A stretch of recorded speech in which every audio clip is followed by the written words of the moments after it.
Bonjour ou bonsoir à tous, où que vous vous trouvez aujourd'hui pour ce nouveau webinaire. Nous avons le plaisir d'accueillir Sylviane Cagneau qui va nous parler de suivre les transitions de vie avec les Evolution Loops ou courbes de l'évolution. Bonsoir Sylviane. Bonsoir Yotis, quel plaisir d'être là.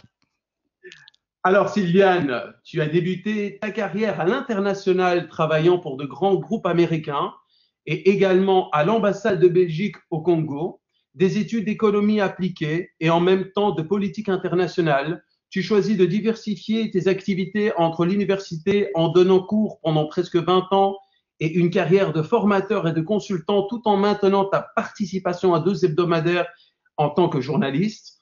On le comprend bien, ton objectif était de continuer à apprendre et à découvrir les personnes au-delà des frontières.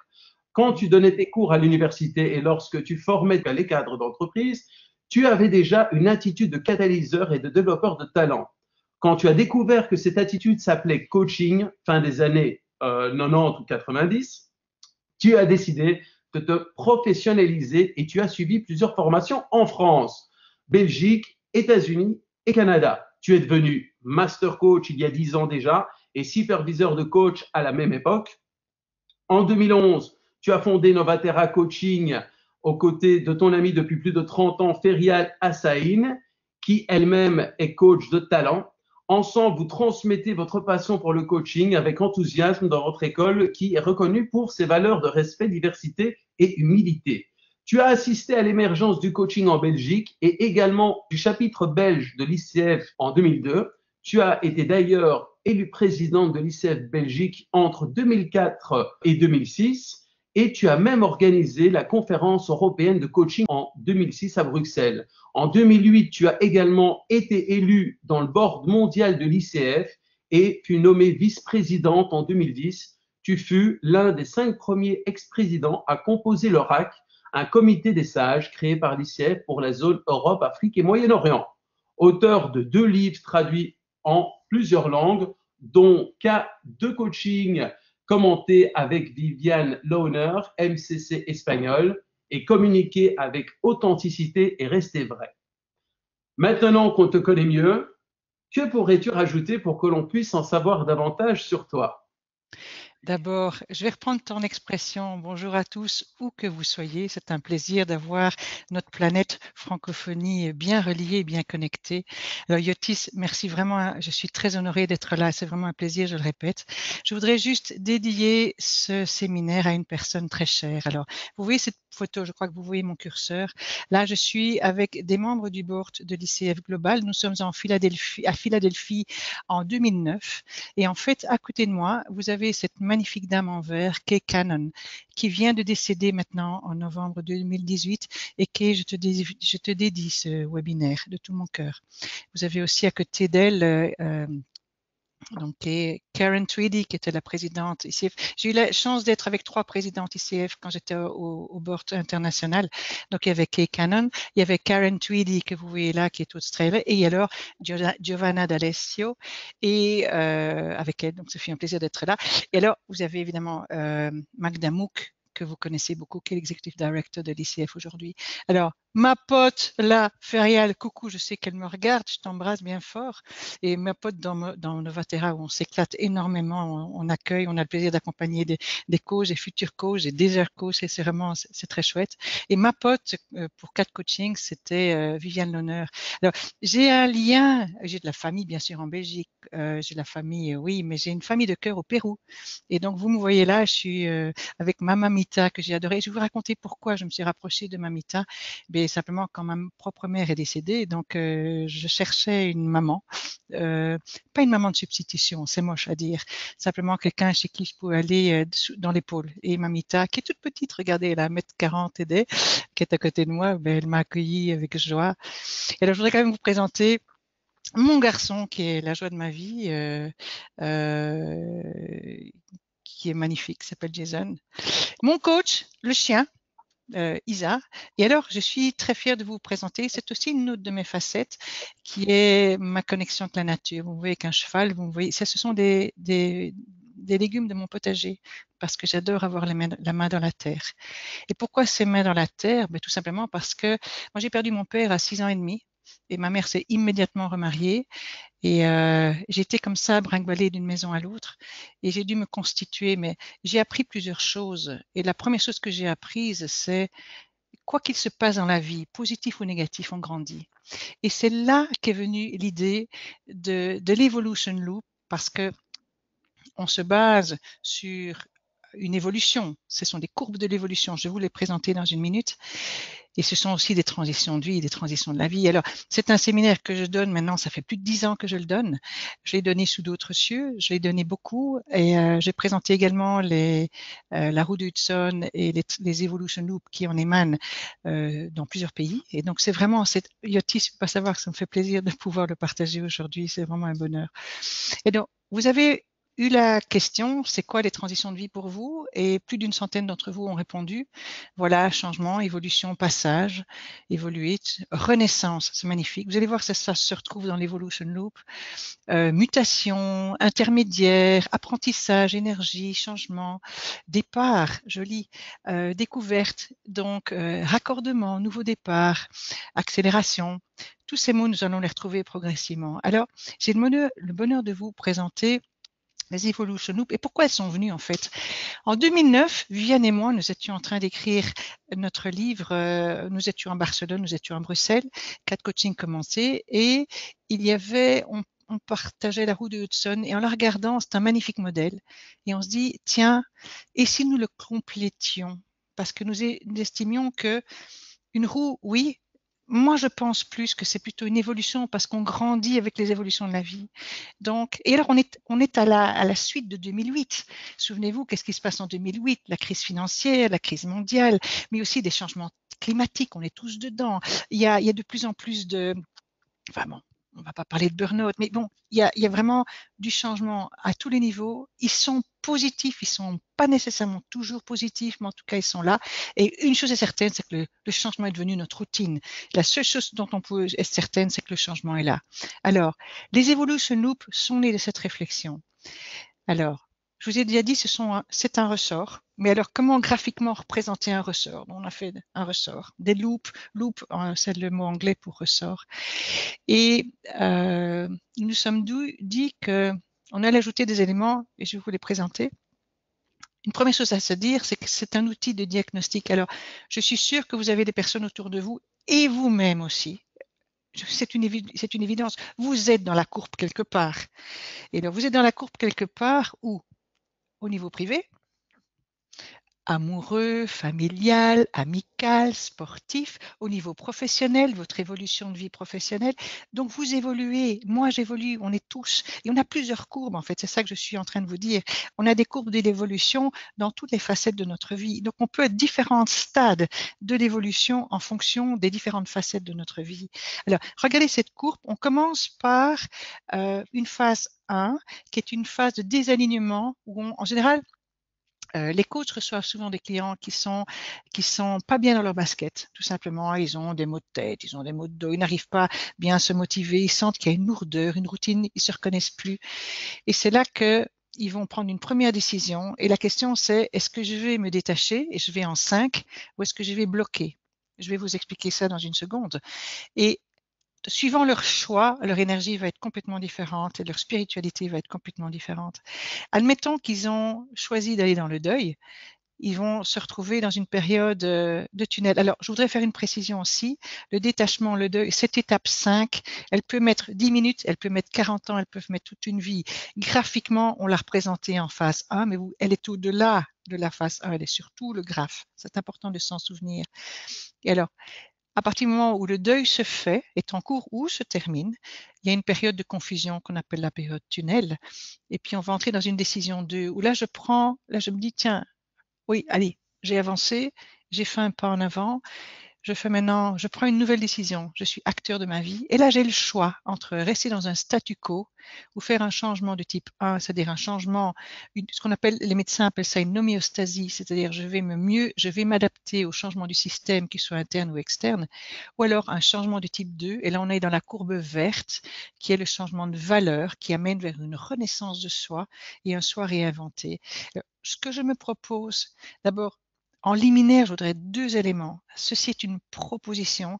Il est important que quand on parle d'évolution de vie, on mette énormément de nuances. Donc, je vais faire des propositions. Donc, mes propos ne sont pas tranchés. Je dis c'est une proposition qu'on peut faire une décision 1, une proposition qu'on peut entrer dans un manque de détachement. C'est vraiment des propositions. Alors justement, passons à ce désalignement. On le reconnaît parce que vous savez, c'est des petits bobos, j'ai du mal à me lever le matin, je cherche le sens, j'ai une espèce de fatigue chronique, je me sens pas bien dans mes baskets, je suis un peu moumou comme ça, j'ai pas envie d'avancer et j'ai du mal à trouver le sens de ce que je fais. Et donc, comme je suis dans une routine où j'ai peut-être peur d'arrêter, où c'est pas évident de se poser les bonnes questions, mais je me retrouve dans cette phase 1 et très vite se passe devant moi une décision. Alors, la décision, vous la connaissez très bien et vous la connaissez encore mieux si vous avez lu le petit bouquin de Spencer Stewart qui a piqué mon fromage. Il était issu de la version anglaise Who Moved My Cheese. Et en fait, il explique, vous pouvez le trouver sur YouTube, c'est très facile, c'est un petit dessin animé qui fait une dizaine de minutes. Et en fait, il explique qu'un matin, les souris, qui avaient l'habitude d'avoir un monceau de fromage en face d'elles, se retrouvent devant une pièce vide. Le fromage a disparu. Qui a piqué mon fromage? Et très vite vont se créer 2 groupes de souris. Alors, il y a le groupe de souris qui dit « Le fromage va revenir, je ne bouge pas, j'ai l'espoir, vous allez me le ramener » en pensant vers le haut. « Vous allez me le ramener, c'est pas possible que le fromage ait disparu, je suis sûr qu'il va revenir. » Et donc, ce groupe reste figé. Il ne bouge pas de ses positions et se dit « Non, ça va revenir. » Tandis que le deuxième groupe de souris se dit « Non, les gars, pas d'accord. Le fromage est parti. He's gone forever. Il est parti pour toujours. C'est nous qui allons nous déplacer. C'est nous qui allons entrer dans le labyrinthe de l'incertitude pour aller chercher du nouveau fromage. » Et ce groupe de souris s'en va. Je vous laisse découvrir la suite. Moi, ce qui m'intéresse, c'est que vous fassiez bien la différence entre le groupe de souris numéro 1 qui a décidé de rester et le groupe de souris numéro 2 qui a décidé de partir et aller à la découverte. Le groupe numéro 1 qui est dans la nostalgie, dans le refus du changement, dans le statisme. Attention, je n'ai pas de jugement là-dessus. Aucun jugement. Nous n'avons pas de jugement. Restez bien ouverts à ça, s'il vous plaît. Donc, nous accueillons le fait qu'une personne se dit non, c'est pas possible, j'ai pas envie d'y aller, ça va revenir, c'est pas possible, je m'accroche. Mais je m'accroche au non-changement. Et l'autre qui se dit, oui, bon, j'ai vu que c'était pas comme ça, j'avance. Alors, cette décision 1 amène à 2 choses. Soit à décider de faire le deuil, et je vais revenir sur cette slide dans un moment, soit à ne pas le faire. Je vais venir un petit peu en arrière parce que Yoti, je vais te demander de lancer notre premier sondage. En effet, alors, donc, vous avez l'habitude, le premier sondage, la question, êtes-vous en deuil pour le moment? Le sondage est lancé. Nous sommes à 75%, nous sommes presque aux 80%, et il y a une réponse qui prend le dessus, donc nous allons arrêter le sondage. Alors, pour 51%, c'est non, 40% oui, et 9% je ne sais pas. Super, donc 51 non, 49% oui, et le Non, reste, donc tu as dit 51% non, oui, 40% oui, et 40. 9% je ne sais pas. Ok, c'est bon. Alors, on va pas la refaire, mais on va voir si la réponse, je vous laisse en votre âme et conscience répondre à la réponse dans une petite minute. Je vais d'abord vous expliquer c'est quoi le deuil, en fait, finalement. En fait, le deuil, si on mettait un autre mot pour expliquer deuil et qu'on dirait renonciation, renoncement, choix, départ, au revoir, on aurait une autre vision du deuil. Le deuil est un gros mot qui fait très peur en fait, parce qu'on se dit toujours, je me sépare de quelqu'un, et en fonction de l'impact de la personne et du lien de la personne, un deuil peut être lourd. Moi, je peux vous dire qu'on est en deuil plus souvent qu'on ne le pense. Je vais vous donner des exemples. Et puis, je vais vous expliquer très brièvement le processus de deuil que beaucoup d'entre vous connaissent déjà. Donc, des exemples, c'est quoi? Effectivement, je peux avoir perdu un parent, je peux avoir perdu un membre de ma famille et l'impact est important. Je peux avoir perdu un ami, je peux avoir perdu une connaissance. Donc, au fur et à mesure de la distance de la personne, l'impact va être moins grand. Seulement, on peut aussi perdre une chose. On peut perdre, un enfant peut perdre sa poupée. Regardez les personnes qui ont perdu leur maison dans un incendie. Regardez les personnes qui ont perdu un album photo, qui ont perdu un objet, un bijou ou un vol, par exemple. Un vol, on s'en fiche de la valeur, mais s'il y a une valeur sentimentale, ça a beaucoup plus de poids. Mais aussi, on peut être en deuil quand on a perdu une facette de soi, son premier cheveu gris, le fait qu'on ne peut plus faire autant de sport qu'avant, le fait que les 20 ans sont déjà loin, et ce genre de choses. Ce fait que je ne peux plus que j'ai besoin de dormir plus longtemps, par exemple, ou vice-versa. On peut aussi perdre des illusions de soi. On peut se dire, c'est un peu la chanson, j'aurais voulu être un artiste. Ben, c'est pas le cas. Donc, j'ai dû lâcher mon illusion pour rentrer dans le réalisme, dans la réalité de la vie. C'est aussi une perte, mine de rien. Mais ça peut être aussi une perte d'une promotion, au bureau, la perte d'un patron qu'on aimait beaucoup, un supérieur hiérarchique qu'on appréciait énormément, la perte d'un collègue. Quand je dis perte, c'est pas mort, hein, c'est départ où nous on part de l'entreprise, on avait des cops, on avait des copains là-bas et on les perd et c'est dommage. Et donc, euh, on peut avoir perdu aussi des rêves. J'aurais voulu aller à Tahiti, faire mon doctorat, enfin des tas de choses. Vous voyez? Alors, moi j'appelle ça des petits deuils. On est en petit deuil tout le temps dans sa vie, puisque si vous voulez bien, on est dans un processus de le processus justement est un deuil. Alors, je rends hommage au docteur Elisabeth Kubler-Ross, qui est la créatrice des soins palliatifs. Elle a découvert que tant chez le mourant que chez ceux qui l'entouraient, il y avait des phases. Et on se retrouve d'abord, elle a déterminé 4 grandes phases et finalement avec le temps, le modèle s'est affiné et on a mis sur une ordonnée la confiance en soi, l'énergie et sur une abscisse le temps. Alors le temps, ça peut être 10 minutes, comme je vous l'ai dit, ça peut être 40 ans, on n'en sait rien. C'est en fonction de l'impact du deuil. Et en fait, vous voyez que tout deuil, en fait, est un processus. Et je dois vous dire que quand je montre ce graphe à mes clients, me dire, où pensez-vous être dans ce processus de deuil? Elle dit, ah bon? C'est un processus? Ah, donc c'est normal? Mais je dis, bien sûr, c'est normal. On passe tous par là. On passe tous d'abord par le déni. Non, c'est pas possible. On passe tous par la colère. Ça peut être le syndicat devant un piquet de grève devant une usine qui ferme. Ça peut être un coup de colère dans un couple qui s'entend plus, où on se rend compte, c'est pas le couple qui finit, mais c'est la confiance qui est plus là. Ça peut être des coups de sang, etc. Et très souvent, on va reprocher à l'autre, c'est la faute du patron, qu'est-ce qui s'est passé? Et puis, ça vient la culpabilité, mais qu'est-ce que j'ai fait pour en arriver là? Et c'est souvent cette période de culpabilité qui est là. Puis une période effectivement de doute. On se dit, mais qu'est-ce que je vais faire? Il y a de la peur. Et tout ce temps-là, c'est aussi un temps de négociation. Oh mon Dieu, je dois être opéré, je vais perdre un morceau de poumon, un morceau de sein, un morceau. Mais mon Dieu, je vous promets d'arrêter de fumer, je vous promets d'être sage, me rendez-moi ma vie. D'accord? Et ça, c'est cette négociation qui est faite avec le patron, avec l'État, avec Dieu, comme vous voulez. Chacun son négociateur. Et en fait, quand on accepte le deuil, on descend, il y a un moment de dépression toujours, puis un moment, on appelle ça la courbe, l'inflexion de la courbe est vraiment ce qu'on appelle la vallée des larmes ou la vallée de la tristesse. Et quand on arrive là, en général, c'est qu'on s'est rendu compte que le deuil est là.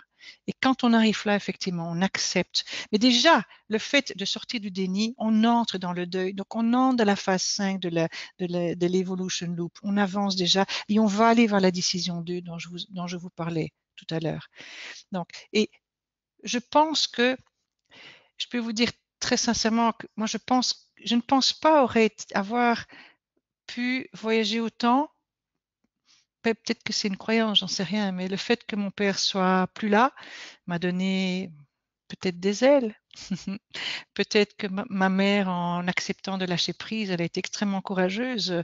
Elle m'a donné l'occasion de me retrouver à Singapour à 20 ans, à faire mon premier tour du monde à 25 ans et avoir toujours mon sac à dos prêt à longueur de temps. Peut-être que c'est ça, ça m'a donné cette idée de nomade. C'est peut-être encore aujourd'hui pourquoi j'ai choisi une partenaire d'origine algérienne, Recoucou Ferial, pour créer cette belle Nova Terra, des nouvelles terres qui sont intérieures ou extérieures.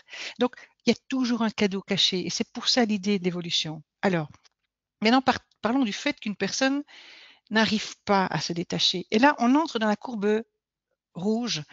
Pourquoi la courbe rouge? Parce que c'est une courbe où je vais rester avec le premier groupe de souris. Vous vous souvenez de la décision 1, donc les deux groupes de souris. Le premier qui dit non, ça va revenir comme avant, ça n'a pas changé, je reste, j'attends que le fromage revienne, tandis que l'autre groupe a décidé de faire son deuil et est parti. Restons avec le premier groupe de souris. Ce premier groupe de souris, il se dit, bah, moi je reste là. Et souvent, c'est une question de ne pas arriver à se séparer. Alors, je voudrais rendre hommage à la théorie de John Bowlby, qui est vraiment un spécialiste de l'attachement, qu'il dit une chose très simple. C'est parce que j'accepte l'idée de la séparation que je peux m'attacher et créer du lien. C'est parce que j'accepte l'idée de la séparation et du deuil, je sais que je vais faire un deuil, que je peux accepter de m'attacher et faire un lien. Je vais prendre un exemple. Vous avez sans doute connu ça.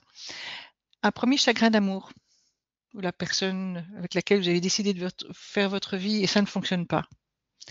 Eh bien, si vous avez été très échaudé, si ça s'est très très mal passé, vous n'avez pas trop envie de vous attacher au suivant ou la suivante parce que vous avez une mauvaise expérience. Et ça peut se passer en business, ça peut se passer dans la vie professionnelle, ça peut se passer en amitié aussi. Il y a beaucoup de gens qui ont été échaudés aussi en amitié, qui ont été trahis. Du coup, le deuil a été tellement dur à supporter qu'ils veulent plus s'attacher. Et nous comprenons, moi je comprends énormément avec beaucoup de compassion des personnes qui ont du mal à s'attacher parce qu'en général, c'est qu'il y a quelque chose qui n'a pas été bouclé dans le cercle énergétique. Et donc, ce lien ne peut pas se faire. Alors, quand la personne se trouve dans une difficulté de séparation, qu'est-ce qui va se faire? C'est qu'elle va bloquer le processus de deuil. Elle ne va pas entrer dans le deuil, elle ne va pas entrer dans le doute parce qu'elle dit, elle rejette, non, c'est pas possible. Et je vais vous montrer des comportements qui font que ça peut se reconnaître. Alors, s'il vous plaît, de la nuance. Je ne veux pas plaquer des étiquettes. Je dis, il y a des possibilités de. Par exemple, il y a une possibilité d'addiction. Alors, je ne parle pas du verre de vin, je parle de la bouteille de whisky, je ne parle pas de la cigarette, je parle du paquet, de 2 paquets. Je ne parle pas de jouer au casino, le petit slot machine comme on voit à Las Vegas sur mes $10. C'est pas ça. C'est passer sa fortune. En fait, c'est s'oublier dans des addictions. Il peut y avoir des drogues. Donc, c'est l'idée de s'oublier. Ça, c'est pour les addictions. Et vous pouvez qu'elles peuvent, en fait, c'est des petites morts d'une certaine manière, parce que c'est une façon de fuir, en fait. Dans le stade numéro 4, ce blocage du deuil, ce seront toutes des fuites ou on n'a pas envie de voir le deuil parce que simplement c'est trop dur. Donc, je répète, pas de jugement, simplement de l'ouverture. Les gens se disent, oh, j'ai pas envie d'y aller, c'est trop dur. Et donc, en fait, ils refusent la souffrance d'une certaine manière. Rien à faire, un deuil, il faut arriver, il faut passer à travers, il n'y a rien à faire. Alors, l'addiction, c'est une façon. Les maladies psychosomatiques, vous savez bien que notre immunité baisse. Donc, je fais référence au merveilleux livre La solution intérieure du docteur Thierry Janssens, qui explique très justement que notre taux d'immunité baisse en fonction de notre morale. Et il ne faut pas être grand devin pour savoir que quand on n'est pas bien dans ses baskets, quand on n'a pas le moral, eh bien, on s'attrape la première grippe qui passe, on s'attrape le premier virus, comme par hasard, on se casse quelque chose, on s'attrape une maladie. Alors, quand on a de la chance, c'est un petit degré, mais quand on a moins de chance ou quand le deuil est pas fait, est trop grand, on peut aller plus loin. Alors, je ne dis pas que c'est automatique. Attention, je dis qu'il peut y avoir une prévalence, une corrélation possible entre un deuil pas fait et une maladie psychosomatique. Mais on peut aussi avoir des maladies psychosomatiques quand on fait un deuil, vous pouvez me dire, bien sûr. Je dis simplement, le fait de ne pas voir la réalité en face peut provoquer des maladies auxquelles on ne s'attendait pas. C'est simplement ça que je dis. La dépression, oh, ma foi, elle arrive et j'ai beaucoup de compassion, de tristesse quand je vois quelqu'un qui est dépressif. C'est quelqu'un qui n'a plus envie. Il a perdu la spiritualité, il a perdu le sens des choses. C'est plutôt ça. Il a perdu envie d'y aller. C'est un grand bof. Pourquoi? À quoi bon? J'ai pas envie. Et donc, c'est le cas. Beaucoup de personnes qui ont eu un choc et qui n'ont simplement plus le ressort. Et je les comprends tout à fait. Seulement, je voudrais attirer votre attention sur une chose. Alors, pour les coachs, j'ai bien compris que les addictions, les maladies psychosomatiques et la dépression, c'est pas pour nous. C'est pour le médecin, c'est pour le médecin psychiatre, c'est pour le psychothérapeute. Et il est important, c'est notre compétence numéro 1 de l'ICF, de bien reconnaître et faire la différence entre les territoires et les différents métiers. Donc, j'insiste pour bien voir que quand vous avez une personne dans ce cas-là, c'est pas du coaching. En revanche, s'il y a un comportement de passivité, certains comportements sont coachables, peuvent être coachés, d'autres, une fois de plus, c'est pour la médecine, c'est pour la psychiatrie, c'est pour la psychothérapie, ce n'est pas pour les coachs. Alors, des comportements passifs, je vous donne quelques exemples, c'est ne rien faire, c'est la personne, c'est pas la personne qui se met en contemplation. Je parle pas de la personne qui médite, bien sûr que non. Je passe de la personne qui passe son temps hypnotisée devant la télé. Je bouge plus, ou hypnotisée devant des jeux un peu bébêtes ou des émissions qu'elle n'a pas choisies. Elle ne zappe même pas. Elle se gave d'images et de sons parce que, une fois de plus, elle ne pense pas. Mais c'est aussi la personne qui peut être en suractivité. Vous savez, le syndrome de l'agenda trop plein. Pourquoi? Parce qu'elles se disent, moi, c'est typique de la personne qui se dit, quand j'arrête, je me mets à penser. J'ai pas envie. Donc la personne, elle se donne des outlooks, elle se donne des réunions à qui en veut, qui en voilà, et donc elle n'a pas le temps de penser, elle n'a pas le temps de contempler et de se pencher sur elle. Mais c'est aussi la personne qui est en suradaptation. Alors ces notions-là, ce sont des notions d'analyse transactionnelle pour information. Donc, la suradaptation, c'est la personne qui s'adapte aux valeurs des autres, elle oublie ses propres besoins. C'est la personne qui n'arrive pas à dire non. Pourquoi? Parce qu'elle cherche de la reconnaissance, parce qu'elle se sent un peu perdue dans sa vie et donc elle va accepter tout et n'importe quoi en s'oubliant. Et une fois de plus, elle n'a pas envie de penser. Et c'est aussi un grand besoin d'amour, un grand besoin de tendresse, un grand besoin de compassion sur soi parce que la chose à vivre est très difficile. Alors, ça, c'est encore coachable. En revanche, quand on entre dans de l'agitation, c'est la personne qui sort dans les dancing tous les soirs, qui va faire des sports violents, qui va vraiment jouer à, c'est même plus se dépasser soi-même, c'est vraiment jouer la roulette russe avec sa vie. Ça, c'est vraiment quelqu'un qui bloque le deuil, qui a pas envie d'y aller, ou plutôt qu'il le voit très bien, mais qui veut pas. C'est vraiment ça. Le premier groupe de story, il a bien vu qu'il n'y avait plus le fromage, mais il veut pas l'accepter. C'est ça le blocage. Et donc, l'agitation, ça, c'est pas pour nous. La violence, les causes, s'il vous plaît, ne prenez pas les clients violents, c'est vraiment pas pour nous. Et la violence, vous savez, il y a des violences verbales. Et quand on parle d'un patron harceleur, de toutes les façons, moi, je me pose toujours la question, quel est le deuil qui n'a pas été fait? Quelle est la souffrance qu'il y a derrière? Et je sais que vous avez déjà eu des webinaires sur les patrons toxiques et vous en avez entendu parler. Moi, j'en ai pas peur. Vous savez que quand on apprend à les découvrir, simplement se rendre compte avec beaucoup de bienveillance qu'il y a de la souffrance derrière et que c'est intéressant d'aller à la rencontre de la personne. Je ne parle pas du patron, la personne derrière. Il y a des choses certainement très intéressantes à écouter et la laisser parler est important. Et donc, incapacitation, c'est le dernier stade de cette passivité. Vous savez, c'est la jeune fille qui se met des lacérations avec des lames de rasoir. C'est abîmer son corps, vraiment. Moi, j'ai connu ça à 25 ans. On m'a invité à faire du parachutisme et c'était un moment juste avant mon tour du monde. Mon tour du monde m'a très bien aidé. Juste avant, j'avais perdu mon fiancé. Et je peux dire, hein, il avait pas envie d'épouser une femme, il avait envie d'épouser un homme. Et pour moi, ça a été très difficile à accepter. Il restera toujours un amour de ma vie important. Et je me suis retrouvée au même moment très bousculée au niveau business. Et donc, parce que finalement, quand pan de la vie ne va pas bien, l'autre pan, il y a des influences fatalement. Et donc, c'est un moment où j'ai accepté d'aller avec des copains. Allez, viens, on va faire du parachutisme. Alors, ceux qui me connaissent, ils savent bien que j'ai pas une taille 38, j'en ris encore. Et j'ai même poussé le médecin à me donner un certificat médical à l'époque. Allez, vous devez absolument, j'ai envie d'y aller. Résultat des courses, je me suis retrouvée avec une cheville cassée dans un lit d'hôpital, 3 mois. Mais ça m'a aidé à changer de vie. Parce que c'est là le cadeau caché justement du deuil. Là, j'étais dans une passivité dingue et j'avais pas vu les choses. Et là, j'ai dit, allez, Sylviane, vas-y, ma grande. Et comme je rencontre les bonnes personnes à un bon moment, j'ai mon ami Alain qui est venu me dire, bah, écoute, on cherche un rédacteur en chef. Tu as vécu en Afrique, tu sais écrire. Allez, on a besoin d'un rédacteur en chef pour un magazine qui s'appelle Nord-Sud, viens. Et ça m'a permis de rebondir et j'ai pu rebondir à l'université aussi. Donc, il y a eu un cadeau caché, mais il m'a fallu cette incapacitation pour me dire, attends, où est-ce que je vais? Là, j'ai failli me tuer, quoi, pour dire les choses clairement.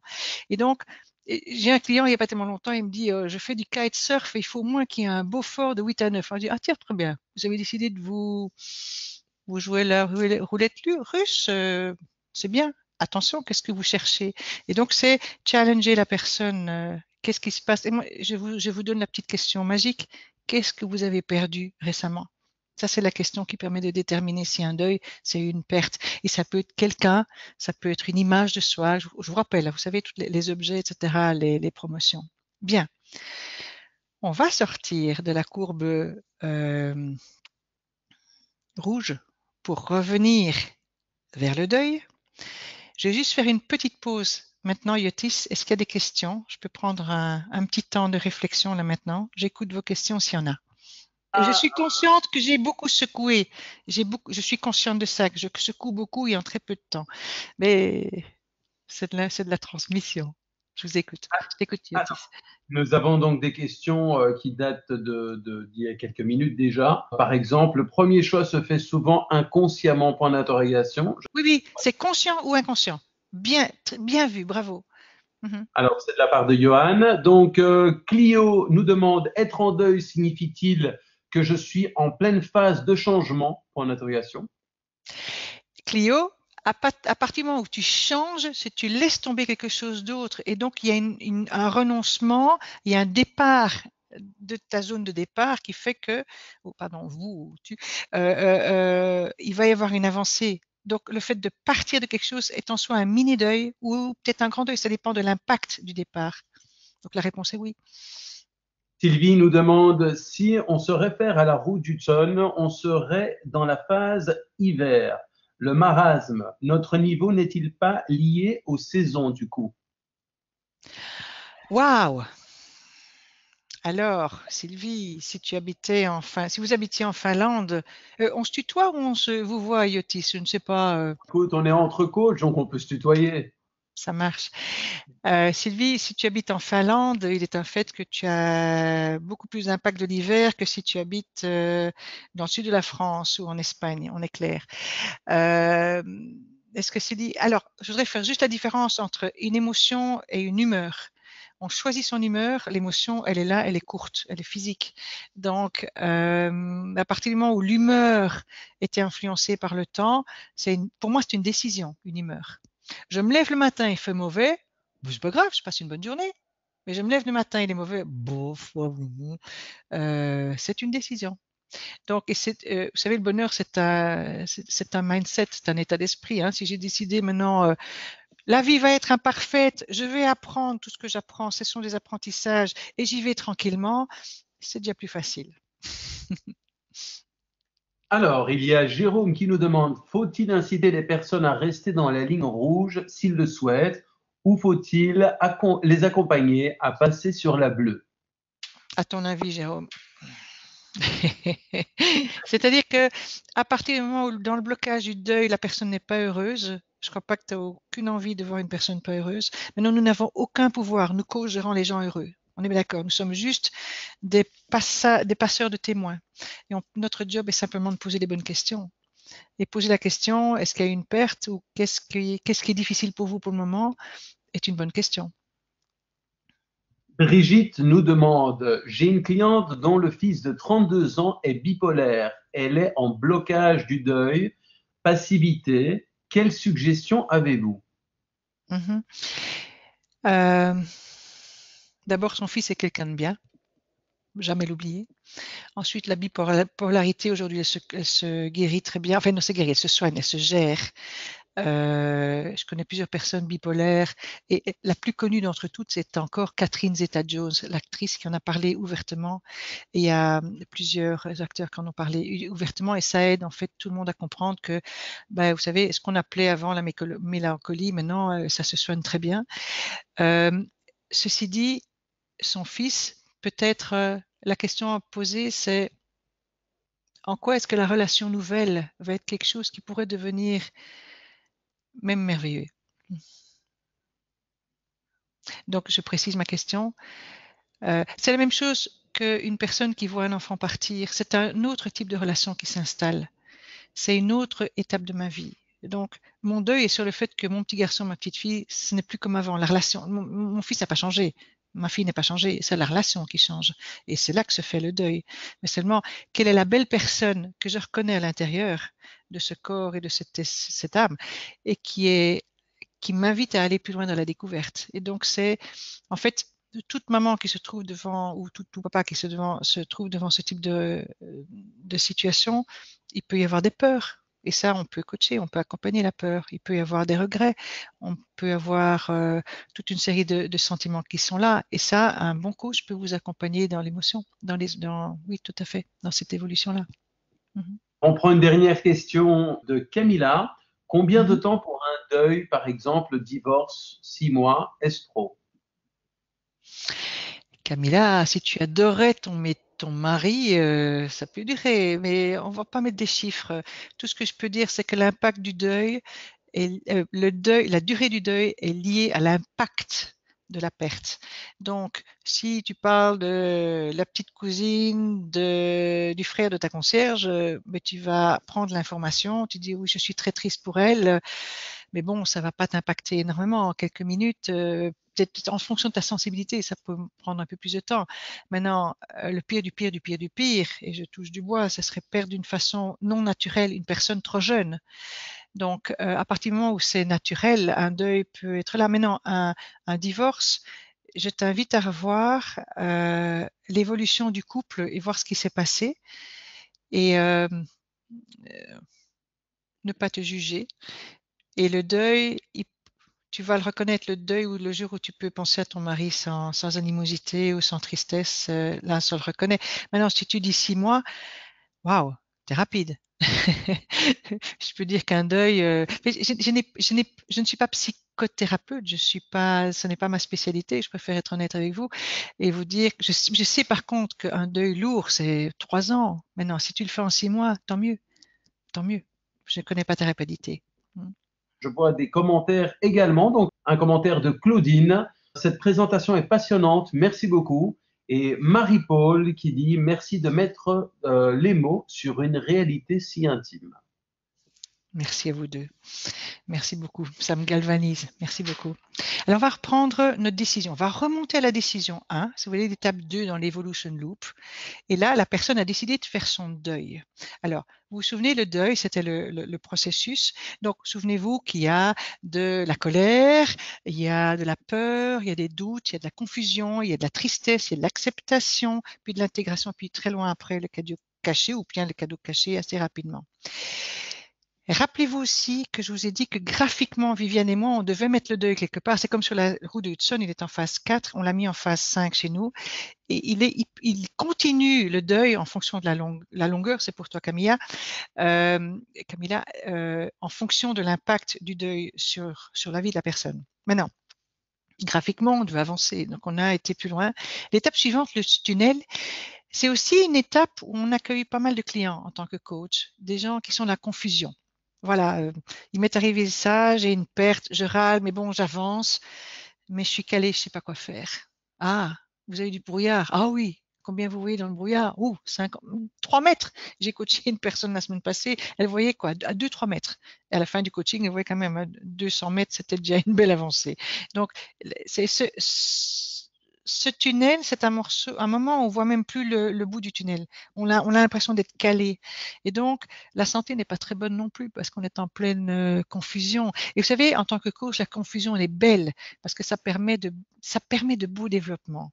Alors, dans les Evolution Loops, nous vous proposons 3 courbes. Alors, il y a une courbe qu'on a ajoutée, donc on va aller en décision 2. La décision 2, attends, je vais trop vite.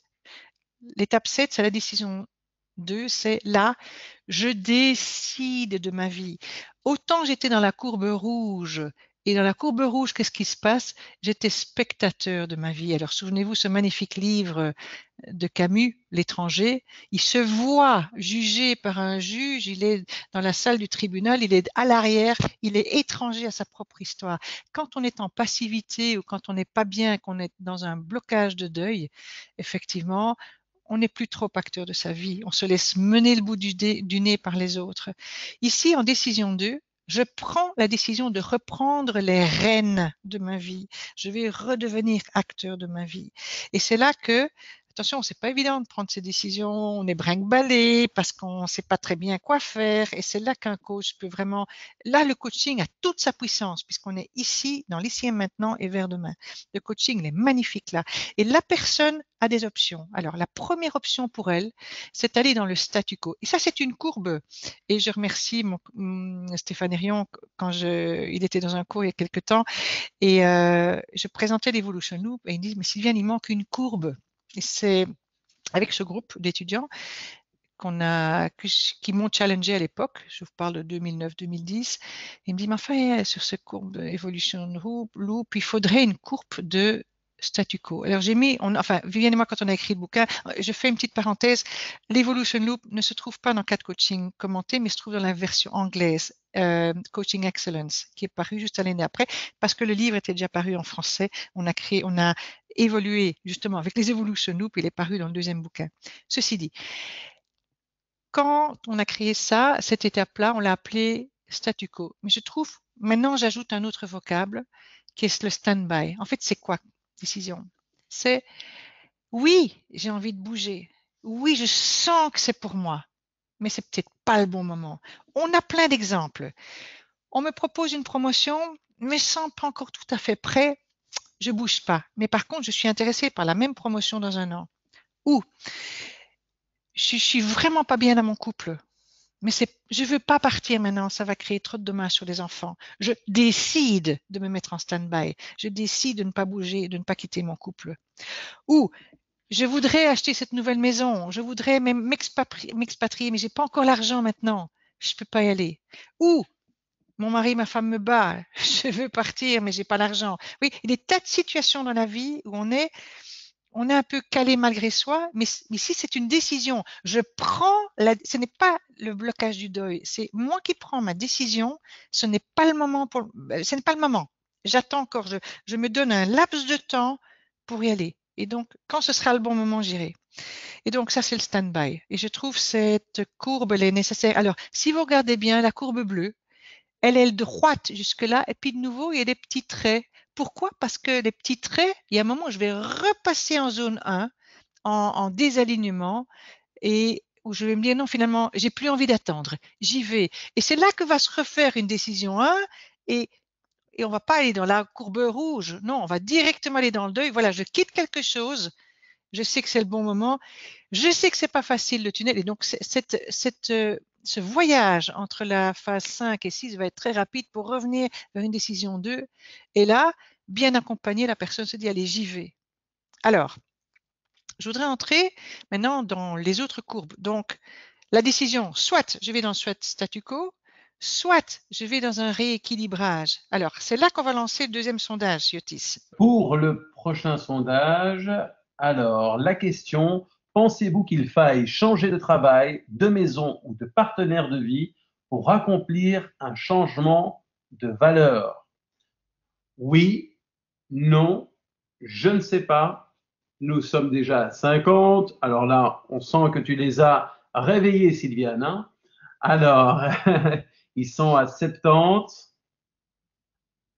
Et il y a bien évidemment encore une réponse qui a, mais cette fois, vraiment le dessus par rapport aux autres. Alors, on va arrêter le sondage ici. 77% non, 18% oui, 5% je ne sais pas. Eh ben, on est d'accord.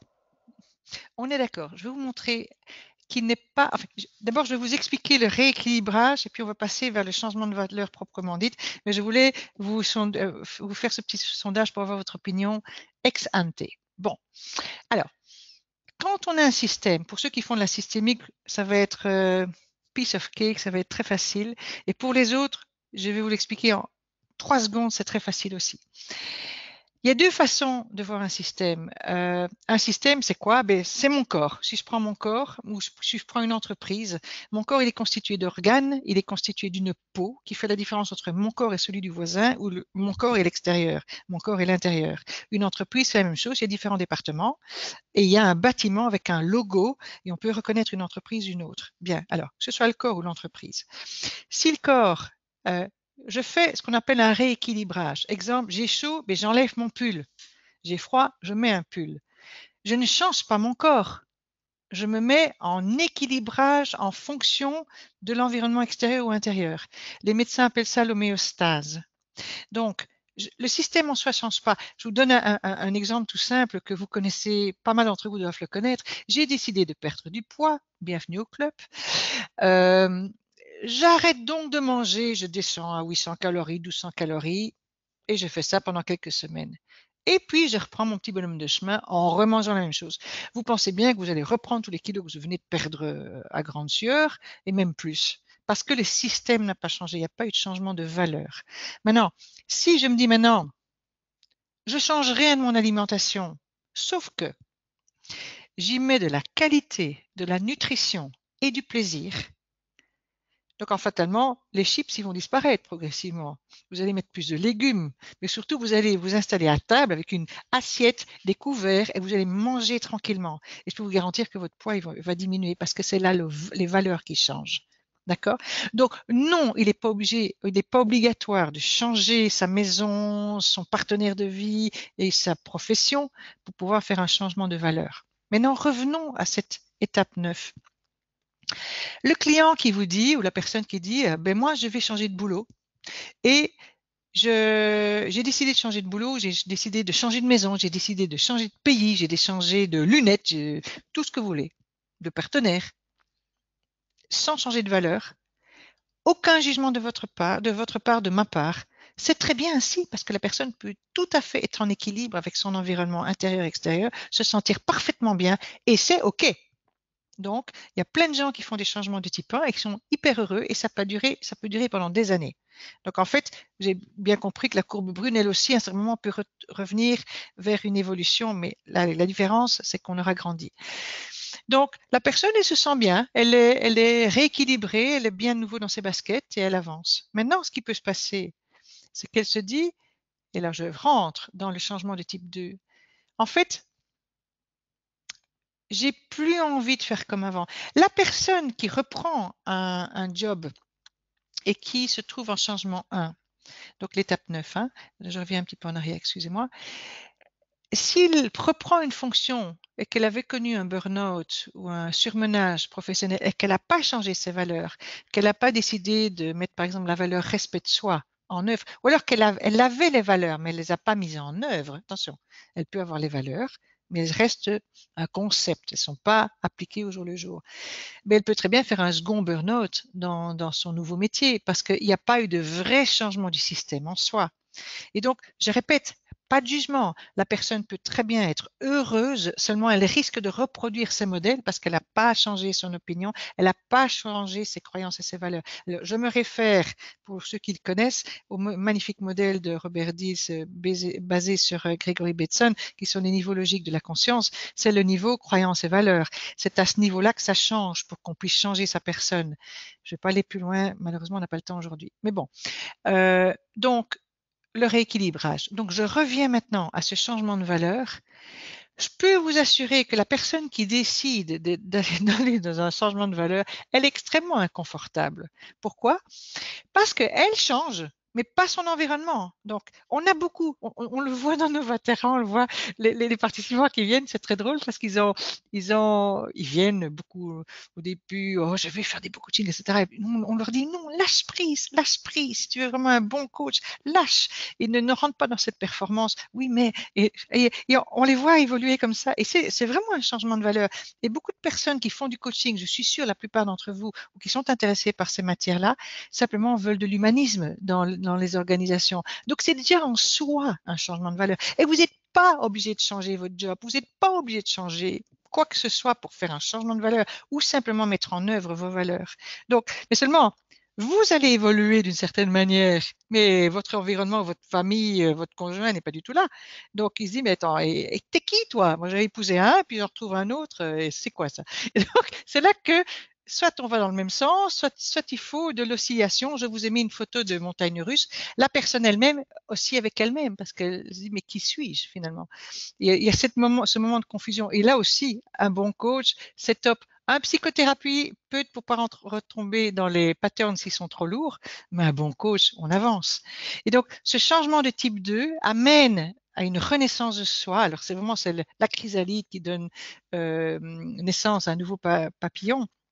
Et en fait, eh ben me voilà, de New Me, c'est vraiment la nouvelle personne là qui est là. Et eh ben voilà, on va voir. Je suis magnifiquement imparfaite et on verra ce que ça donne. Et j'y vais tranquillement.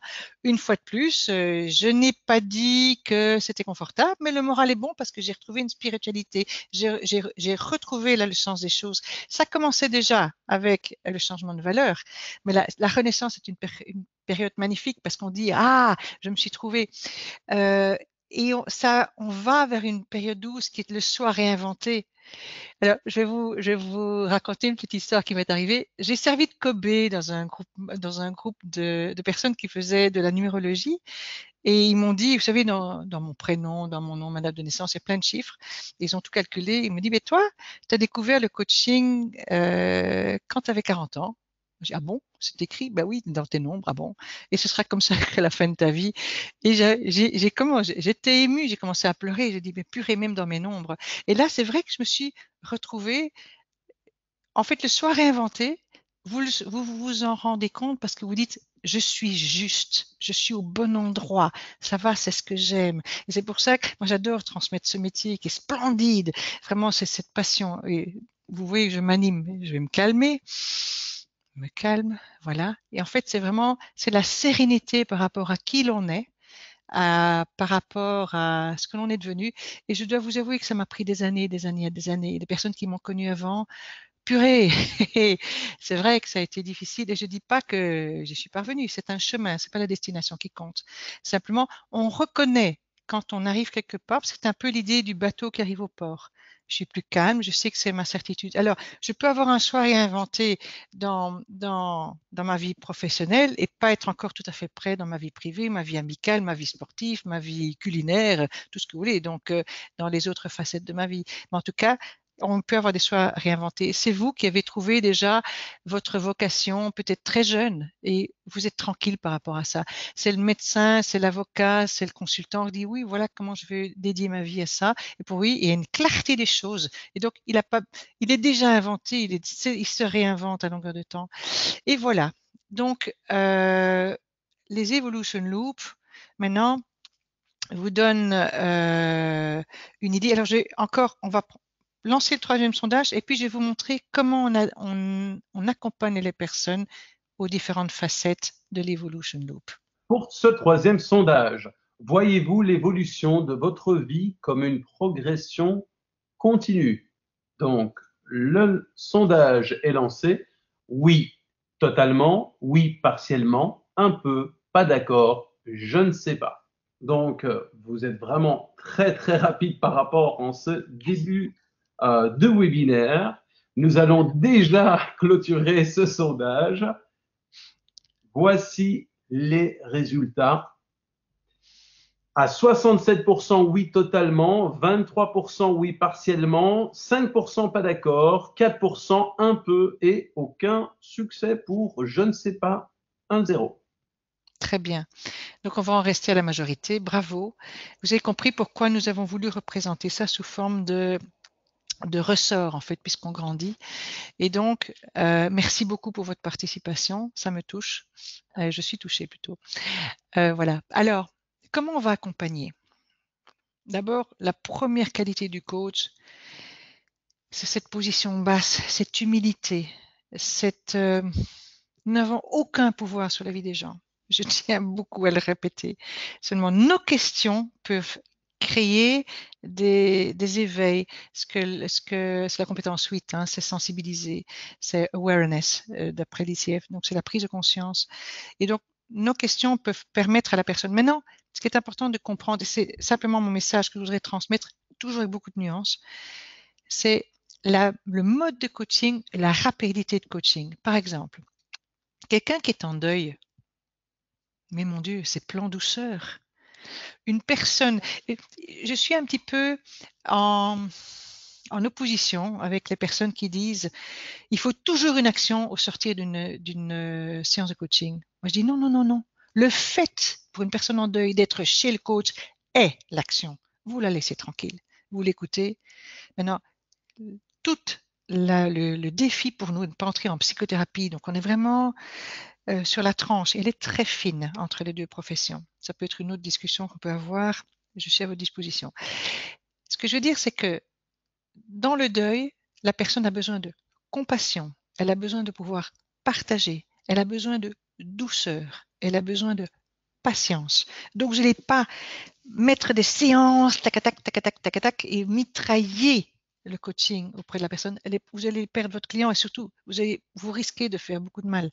Donc, je vous invite, et je suis sûre que vous n'allez pas le faire, donc je vous invite simplement à sortir de la performance et se dire de quoi a besoin mon client. Il a besoin de tendresse, on ne va pas le toucher, mais regardez ma voix, elle est douce, je suis dans mon parent nourricier pour ceux qui font de l'analyse transactionnelle, c'est accompagner la personne de la douceur, j'ai besoin d'ouate et j'ai besoin aussi de l'accompagnement. Regardez, j'ai mis cette petite broche, c'est vraiment une belle allégorie du coaching, on danse ensemble, là ils sont légers, on peut être léger et profond. Vous savez, quand je donne le séminaire sur le deuil, on rigole, on prend la distance, mais on est là beaucoup dans un amour. Alors, c'est rien à voir avec Eros, c'est agapé, c'est l'amour humaniste de l'autre. Donc, je prends mon temps, je comprends que l'autre est en difficulté. Maintenant, dans les blocages du deuil, rappelez-vous que c'est un manque de détachement. Donc, c'est la peur du détachement.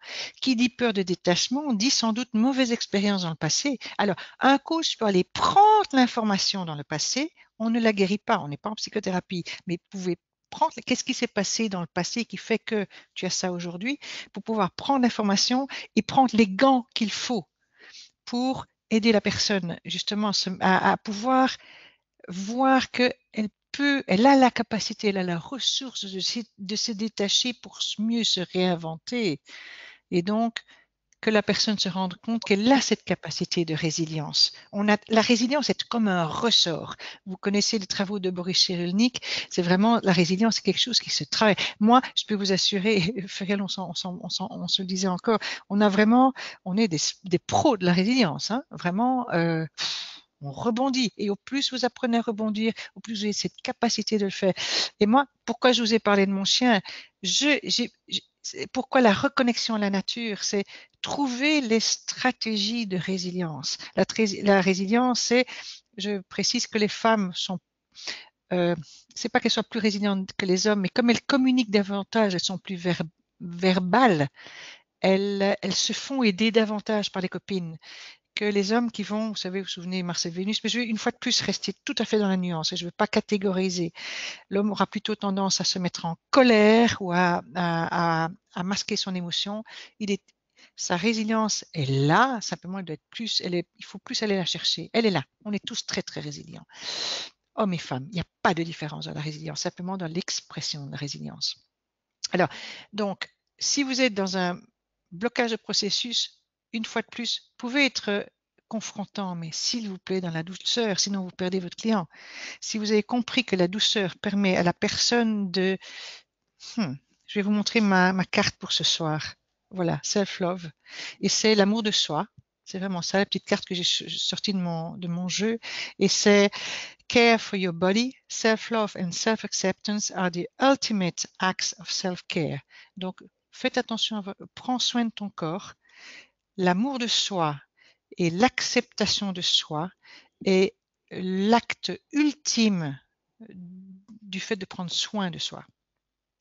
Donc, la personne a simplement besoin d'être accompagnée en douceur. Maintenant, si vous passez en diffusion de Dieu, si vous passez dans le rééquilibrage, ça peut être vite, ça peut être rapide, c'est le lancement d'un projet, c'est le changement d'un métier, etc. Si vous avez une personne qui est en changement de valeur, vous vous souvenez les montagnes russes du temps, de la patience, parce que votre client sera un jour avec, un jour sans, un jour avant, un jour sans. Et alors, un jour avec, un jour sans. Et ce qui sera intéressant, c'est que vous verrez qu'il passera du 11 au 12 quand l'oscillation va se calmer. C'est à ce moment où cette oscillation devient le plus fine possible que vous voyez que la personne passe du 10 au 11 au 12. Voilà, je suis encore ouverte à vos questions. Je suis consciente qu'il est 9h01, donc j'ai terminé ma présentation. Encore quelques questions, je suis à votre disposition avec grand plaisir.